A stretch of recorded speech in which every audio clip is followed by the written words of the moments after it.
तो नमस्कार, आदाब, सत श्री अकाल दोस्तों। मैं रजनी स्वागत करती हूँ आपका हमारे चैनल विद्या ज्ञानार्जन में। तो जैसा कि दोस्तों आपको पता है कि हमने स्थलमंडल और जलमंडल का अध्ययन यहाँ पे कर लिया है। आज हम वायुमंडल पढ़ रहे हैं। हम यहाँ पे यूनिट 6 पृथ्वी के प्रमुख घटक वाला जो यूनिट है उसका अध्ययन कर रहे हैं, और उसमें जो जो एक टॉपिक लिखा हुआ है वो हमने पढ़ लिया है। पिछले वीडियो में मैंने आपको सिलेबस पे दिखाया था, उसमें हमने स्थलमंडल और जलमंडल दो चीज़ें यहाँ पे क्लियर कर ली हैं। इसके साथ ही पृथ्वी की चट्टानें हमने पढ़ ली हैं। आज हम पढ़ रहे हैं जलवायु। ठीक है, तो शुरू करते हैं। इसे आप जलवायु कह सकते हैं, इसे आप वायुमंडल कह सकते हो। तो सबसे पहले हम दोस्तों जलवायु और मौसम में अंतर समझते हैं। कई बार लोग जलवायु वर्ड यूज़ करते हैं, कई बार लोग मौसम यूज़ करते हैं। तो क्या होती है जलवायु और क्या होता है मौसम? जलवायु होती है किसी भी स्थान पर दीर्घकाल तक वायुमंडल संबंधी दशाओं के योग को जलवायु कहते हैं। दीर्घकाल, इनमें यही अंतर है। देखो, दीर्घकाल तक है ना, और मौसम क्या होता है? किसी भी स्थान पे अल्पकालीन वायुमंडलीय दशाओं के योग को मौसम कहते हैं, है ना। अब मैं आपको समझाती हूँ। देखो, जलवायु होती है कि किसी भी स्थान पे कम से कम 10 साल तक वहाँ पे किस तरह का मौसम मिला है। मतलब मौसम के अंतर्गत हम क्या लेंगे? तापमान, वहाँ में कितना तापमान रहता है, वहाँ का वायुदाब कितना रहता है, वहाँ ह्यूमिडिटी, आर्द्रता कितनी रहती है, हवा किस तरह की चलती है ना। इन सब का योग हम करते हैं लगभग 10 से 20 साल के अवधि के दौरान। वो कहलाती है जलवायु, है ना। जलवायु में यहाँ पे लिखा हुआ है दोस्तों दीर्घकालीन, है ना। मतलब किसी भी स्थान के दीर्घकाल तक, मतलब लंबी मौसम की जो दशाएं होती है उनका अगर योग करके देखें तो वो वायुमंडल कहलाता है। और मौसम हम यही तो बोलते हैं आपस में डेली यूज़ में कि आज का मौसम बहुत अच्छा है, आज का मौसम बहुत ख़राब है ना। तो मौसम क्या होता है? किसी भी स्थान की अल्पकालीन वायुमंडलीय दशा। मतलब आज के दिन में वहाँ पे कैसा मौसम है ना। थोड़ी सी देर के लिए मौसम ख़राब हो गया, मौसम सही हो गया, है ना। तो थोड़ी सी देर के लिए वहाँ पे तापमान, वायुदाब, आर्द्रता और हवा, है ना, ये सब मिला के क्या होता है? मौसम होता है। तो वायुमंडल, जलवायु होती है किसी भी स्थान के दीर्घकाल की वायुमंडल दशा, और जो मौसम होता है वो होता है किसी भी स्थान के अल्पकाल के वायुमंडल दशा, है ना। वायुमंडल की संरचना 3 तरह की चीज़ों से वायुमंडल का निर्माण होता है दोस्तों। एक तो सबसे इम्पोर्टेंट होती है गैसें, फिर होती है जलवाष्प, और फिर होते हैं धूलकण। ठीक है, तो गैसें भी हमारे वायुमंडल में 2 तरह की गैसें पाई जाती हैं दोस्तों। ये बहुत इंपॉर्टेंट है, एग्जाम में कई बार पूछते हैं स्थायी गैस कौन सी है और अस्थायी गैस कौन सी है। स्थायी गैसें हैं दोस्तों नाइट्रोजन और ऑक्सीजन, और अस्थायी गैसें हैं CO2 और बाकी सारी जो भी बची हुई हैं वो सारी मोस्टली अस्थायी गैसों में ही आती है ना। तो देखो, जो नाइट्रोजन और ऑक्सीजन है इन्हें स्थायी गैस क्यों बोला गया है? क्योंकि इनकी जो संख्या है, इनका जो प्रतिशत है वो वायुमंडल में निश्चित रहता है ना। 78.7% पे नाइट्रोजन विद्यमान है और 20.9.5% पे हमारी यह ऑक्सीजन है ना। तो ये दोनों तो स्थिर ही रहती हैं हमेशा, तो इन्हें स्थायी गैस कहते हैं। और अस्थायी गैसें जैसे कार्बन डाइऑक्साइड हो गया, ये क्या होता है? कार्बन डाइऑक्साइड की मात्रा हमारे वायुमंडल में बढ़ी तो रही है, तभी तो हम कहते हैं पॉल्यूशन बढ़ गया, पॉल्यूशन बढ़ गया। तो इसकी मात्रा क्या होती है? कभी कम हो जाती है, कभी बढ़ जाती है ना। तो उससे इसलिए ये कौन सी गैस हो गई? स्थायी हो गई। तो आपको याद रखनी है नाइट्रोजन और ऑक्सीजन जो है स्थायी है, और कार्बन डाइऑक्साइड जो है अस्थायी गैस है। अब जो दूसरा हमने पढ़ा जलवाष्प, आपको जलवाष्प के बारे में इतना, जलवाष्प का मतलब होता है कि वायुमंडल में वाष्प की मात्रा, है ना। वायु में वाष्प की मात्रा मतलब वायु में आर्द्रता कितनी है। तो वायु में अधिकतम जलवाष्प की मात्रा कितनी हो सकती है? 5% हो सकती है दोस्तों। ये क्वेश्चन बहुतों बार एग्जाम में आ चुका है कि वायुमंडल में अधिकतम जलवाष्प कितनी हो सकती है? 5% हो सकती है। ठीक है, अब जो गैसें हमने पढ़ी थी उनका हम प्रतिशत देख लेते हैं। नाइट्रोजन 78.7% पे पाई जाती है, ऑक्सीजन पाई जाती है 20.95% पे। फिर तीसरे नंबर पे दोस्तों आर्गन है जो 0.94% पे पाई जाती है। ये 3 गैसें आपको याद रखनी है, बहुतों बार इनका प्रतिशत मिलवाया जाता है। नाइट्रोजन 78.7, ऑक्सीजन 20.95 और आर्गन 0.94। अब जो कार्बन डाइऑक्साइड है वो औसत रूप से 0.03% पे हमारे वायुमंडल में पाई जाती है। ठीक है, इतनी चीज़ें क्लियर है। अब हम पढ़ते हैं वायुमंडल के पढ़ते हैं। तो तापमान और वायुदाब के आधार पर वायुमंडल को कई परतों में बांटा गया है। तो कौन कौन सी परतें हैं दोस्तों? अध्ययन करते हैं। हम सब ने ये 8th 9th 10th तक पढ़ी हैं, ये परतें सबको आती हैं, बस रिवीजन करना थोड़ा सा ज़रूरी है। सबसे पहले है दोस्तों शोभमंडल। शोभमंडल, इन सब की इंग्लिश टर्म आपको याद रखनी है। कई बार आजकल एग्जाम में शोभमंडल लिखेंगे ही नहीं, ट्रोपोस्फियर ही लिखेंगे। अब आप समझेंगे ही नहीं ट्रोपोस्फियर क्या होता है ना। तो इनकी इंग्लिश टर्म्स आपको याद रखनी है। शोभमंडल मतलब ट्रोपोस्फियर। शोभमंडल की ऊंचाई कितनी है? धरातल से 6 से लेकर के 16 किलोमीटर तक है। मतलब कहीं पे ये 6 किलोमीटर ऊंचा है तो कहीं पे ये 16 किलोमीटर ऊंचा है। अब विषुवत रेखा पे तो ये 16 किलोमीटर ऊंचा है और ध्रुव पे और 6 किलोमीटर ऊंची है। अब विषुवत रेखा पे क्यों है दोस्तों? विषुवत रेखा पे संवहन धाराएं चलती हैं जो नीचे से ऊपर की ओर चलती हैं, तो ये इस परत को ऊपर की ओर धकेल देती है ना, इसलिए विषुवत रेखा पे ये ऊपर 16 किलोमीटर तक पहुंच जाता है। और ध्रुवों पर संवहन धाराएं चलती नहीं है, तो ध्रुवों पर यह परत 6 किलोमीटर तक पाई जाती है। ये थोड़ा सा इनमें डिफरेंस है, ये चीज़ आप याद रखना। अब ये इस परत में धरातल से ऊपर की ओर जाने पर तापमान में क्या होती है? कमी होती है। ये चीज़ आप गलत है दोस्तों, इसे मत पढ़ना।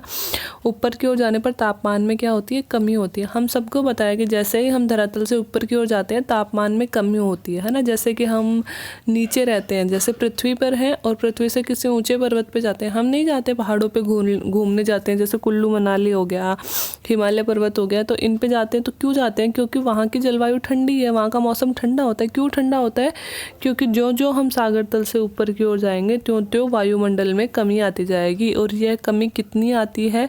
1000 मीटर पे दोस्तों 6.5 डिग्री सेल्सियस तापमान कम हो जाता है। अगर हम 1000 मीटर की ऊंचाई पे चले गए तो 6.5 डिग्री सेल्सियस तापमान कम हो जाता है। और इसे हम क्या कहते हैं? सामान्य ताप पतन दर। एग्ज़ाम में बहुतों बार पूछा गया है सामान्य ताप पतन दर क्या होती है। तो क्या होती है? धरातल से ऊंचाई की ओर जाने पर तापमान में जो कमी आती है फिर सामान्य ताप पतन दर कहलाता है। और कितनी कमी आती है? 1000 मीटर पर 6.5 डिग्री सेल्सियस की दर से कमी आती है। ठीक है। अब है क्षोभ मंडल में कोहरा, बादल, विद्युत गर्जन, तूफान और मेघ आदि मौसमी घटनाएं होती हैं। जो क्षोभ मंडल है दोस्तों, इसी क्षोभ मंडल में समस्त प्रकार के मौसमी घटनाएं घटित होती हैं। जितनी भी प्रकार के मौसम संबंधी घटनाएं हैं वह इसी क्षोभ मंडल में घटित होती है। क्या क्या होता है? कोहरा पड़ना, बादल जो हमारे बनते हैं, बिजली जो चमकती है, तूफान आते हैं, है ना, ये सभी मौसमी घटनाएं इसी मंडल में घटित होती हैं। इसलिए इसे संवहनीय मंडल या फिर विक्षोभ मंडल भी हम लोग कहते हैं। तो ये है दोस्तों हमारा क्षोभ मंडल। क्षोभ मंडल के बारे में इतनी सारी बातें आपको याद रखनी है। इसके बाद में हम पढ़ते हैं दूसरे नंबर की जो हमारी परत है वो है समताप मंडल, है ना। क्षोभ मंडल से जो ऊपर पाई जाती है। समताप मंडल कहाँ से कहाँ तक? समताप मंडल को इंग्लिश में बोलते हैं स्ट्रेटोस्फियर। ठीक है, समताप मतलब स्ट्रेटोस्फियर, है ना। यह 16 किलोमीटर से 60 किलोमीटर की ऊंचाई तक पाई जाती है दोस्तों, 16 से 60 किलोमीटर की ऊंचाई तक, है ना। अब खोज दोस्तों, समताप मंडल की खोज बहुत बार पूछी जाती है, इसलिए मैंने यहाँ पे खोजकर्ता लिखा है टिजरेंस डी बोर्ड, है ना। टिजरेंस डी बोर्ड ने समताप मंडल की खोज की थी, है ना। तापमान पाया जाता है, तापमान वितरण में समानता। देखो क्षोभ मंडल में तो ऊंचाई की तरफ जाने पर तापमान में कमी आ रही थी। अब समताप मंडल में क्या होता है दोस्तों? जो जितने भी मौसम संबंधी घटनाएं क्षोभ मंडल में घटित हो रही थी वो सभी खत्म हो जाती हैं। मतलब समताप मंडल में तापमान बिल्कुल समान रहता है, एकदम मौसम संबंधी घटनाएं सब खत्म हो जाती है। इसीलिए इसे क्या कहते हैं हम? समताप। यहाँ पे समान तापमान रहता है, कोई मौसमी घटना इसमें नहीं होती है ना। इस मंडल की एक विशेषता है कि ये 16 से 60 किलोमीटर तक है ना। 16 से 60 किलोमीटर के बीच में जो है दोस्तों 30 से 35 किलोमीटर के बीच में, 16 से 60 तक है लेकिन 30 से 35 किलोमीटर के बीच में, या फिर अपन यूँ कह सकते हैं दोस्तों 15 से 35 किलोमीटर के बीच में भी बोल सकते हैं इसे, है ना। ओजोन गैस पाई जाती है दोस्तों, है ना।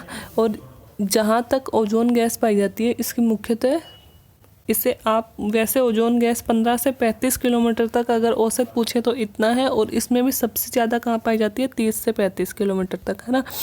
जहाँ तक ओजोन गैस पाई जाती है उसे हम कहते हैं ओजोन मंडल, है ना। ओजोन मंडल के कारण क्या हो जाता है? फिर से तापमान में वृद्धि हो जाती है। यहाँ तक तो तापमान कम समान था, तापमान में कोई भी परिवर्तन नहीं हो रहा था, परंतु ओजोन के कारण तापमान में वृद्धि हो जाती है। क्यों हो जाती है? क्योंकि ओजोन गैस सूर्य से आने वाली हानिकारक पराबैंगनी किरणों को अवशोषित कर लेती है। बहुत गर्म किरणें होती है पराबैंगनी किरणें, ओजोन उनको अवशोषित कर लेती है और तापमान में वृद्धि हो जाती है, जहाँ पे ओजोन मंडल आ जाता है। तो ये है दोस्तों समताप मंडल, 16 से 60 किलोमीटर तक पाया जाता है। टिजरेंस डी बोर्ड ने खोज की थी। तापमान वितरण में समानता पाई जाती है, कोई मौसमी घटना नहीं होती। 30 से 35 किलोमीटर के बीच में ओजोन मंडल पाया जाता है और वह सूर्य से आने वाले पराबैंगनी किरणों को अवशोषित कर लेती है।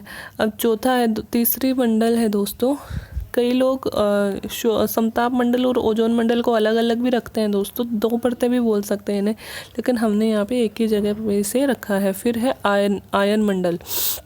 इसे हम आयनोस्फीयर बोलते हैं। ठीक है, 60 से 640 किलोमीटर के बीच में आयन मंडल पाया जाता है। इसमें स्वतंत्र इलेक्ट्रॉन के कण पर्याप्त मात्रा में उत्पन्न होते रहते हैं। इलेक्ट्रॉन के कण जो हैं दोस्तों इसमें उत्पन्न होते रहते हैं, इसलिए इसे हम आयन मंडल कहते हैं। 3 वर्ग हैं इसके, डी, ई और एफ वर्ग, है ना।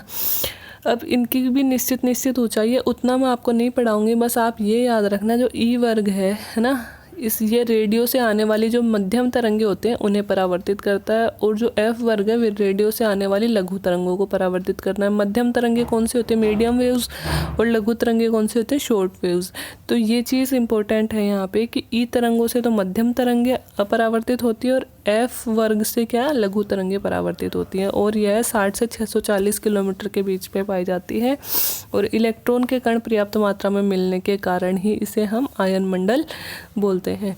ठीक है, 640 तक हो गया। अब 640 से ऊपर क्या होता है, आयतन मंडल होता है, उसे हम एक्सोस्फीयर बोलते हैं। ठीक है, अब एक्सोस्फीयर क्या होता है, 640 किलोमीटर से ऊपर, उसमें हाइड्रोजन और हीलियम की मात्रा इसमें बढ़ जाती है आयतन मंडल में। ठीक है, तो ये हमारे 4 मंडल हो गए दोस्तों। क्षोभ मंडल 6 से 16 किलोमीटर, विषुवत रेखा पे 16, ध्रुवों पे 6 किलोमीटर, धरातल से ऊपर जाने पर तापमान में कमी आती है और सभी मौसमी घटनाएं इसी मंडल में होती है, इसलिए क्षोभ मंडल को संवहनीय मंडल और विक्षोभ मंडल कहते हैं। फिर आ जाएगा समताप मंडल, स्ट्रेटोस्फीयर, 16 से 60 किलोमीटर तक खोज की थी टिजरिन स्टीव बोर्ट ने। तापमान वितरण में समानता होती है, सारी मौसमी घटनाएं रुक जाती हैं। 30 से 35 किलोमीटर के बीच में ओजोन परत पाई जाती है जो सूर्य से आने वाली पराबैंगनी किरणों को अवशोषित कर लेती है। फिर है दोस्तों आयन मंडल, 60 से 640 किलोमीटर के बीच स्वतंत्र इलेक्ट्रॉन के कण पर्याप्त मात्रा में रहते हैं। इसे 3 भागों में बांटा जाता है, डी, ई और एफ। ई क्या करती है, मध्यम तरंगों को परावर्तित करती है, और एफ तरंग लघु तरंगों को परावर्तित, और आयतन मंडल होता है 640 किलोमीटर से ऊपर। अब छोटी सी 2 टर्म्स हैं, ये आप ध्यान में रख लेना। सामान्य ताप पतंतर जो मैंने पहले भी बता दिया आपको क्या होती है। सामान्य ताप पतंतर होती है, सामान्य रूप से धरातल से ऊपर की ओर जाने पर तापमान में कमी आती है ना। धरातल से ऊपर की ओर जो जाएंगे तापमान घटता जाएगा, इसे क्या कहते हैं, मतलब मौसम ठंडा होता जाएगा, इसे हम कहते हैं सामान्य ताप पतंतर। यह क्या होती है, प्रति 1000 मीटर पर 6.5 डिग्री सेल्सियस, अथवा इसे ऐसे भी बोल सकते हैं प्रति 1000 फीट पर 3.6 डिग्री फ़ारेनहाइट की दर से तापमान गिरता है। अब है सामान्य प्रतिलोमन, कभी कभी ऊंचाई की तरफ जाने पर तापमान में कमी आने के बजाय वृद्धि भी होने लगती है, ये होता है तापमान प्रतिलोमन। प्रतिलोमन क्या होता है दोस्तों, इतना सा आपको याद रखना है कि ऊंचाई के साथ जाने पर वैसे तो तापमान में कमी आती है, पर कभी कभी क्या होता है ऊपर की ओर जाने पर तापमान बढ़ने लगता है ना। इसे हम तापीय प्रतिलोमन बोल देते हैं, मतलब ये सामान्य ताप पतंतर की विपरीत घटना जो हो जाती है उसे तापीय प्रतिलोमन कह देते हैं। तो ये था दोस्तों, आज इतना ही पढ़ेंगे हम वायुमंडल में। उम्मीद है आपको समझ में आया होगा। अगर अच्छा लगा हो तो प्लीज़ लाइक करें, कन्फ्यूज़न कुछ हो तो नीचे कमेंट बॉक्स में कमेंट करें, और अपने दोस्तों से चैनल को शेयर ज़रूर करें और चैनल को सब्सक्राइब करें। Thank you very much. एक वीडियो और बनाएंगे दोस्तों। अभी हम वायुमंडल का कुछ इंपॉर्टेंट जैसे चक्रवात हो गए, हवाएँ हो गई, वायुदाब पेटियाँ हो गई, वो और पढ़ेंगे क्योंकि उनमें से भी क्वेश्चन बनते रहते हैं। उसके बाद में हमारा वायुमंडल यहाँ पर कम्प्लीट हो जाएगा। तो वीडियो अच्छा लगा हो तो प्लीज़ वीडियो को लाइक ज़रूर कर देना। Thank you very much.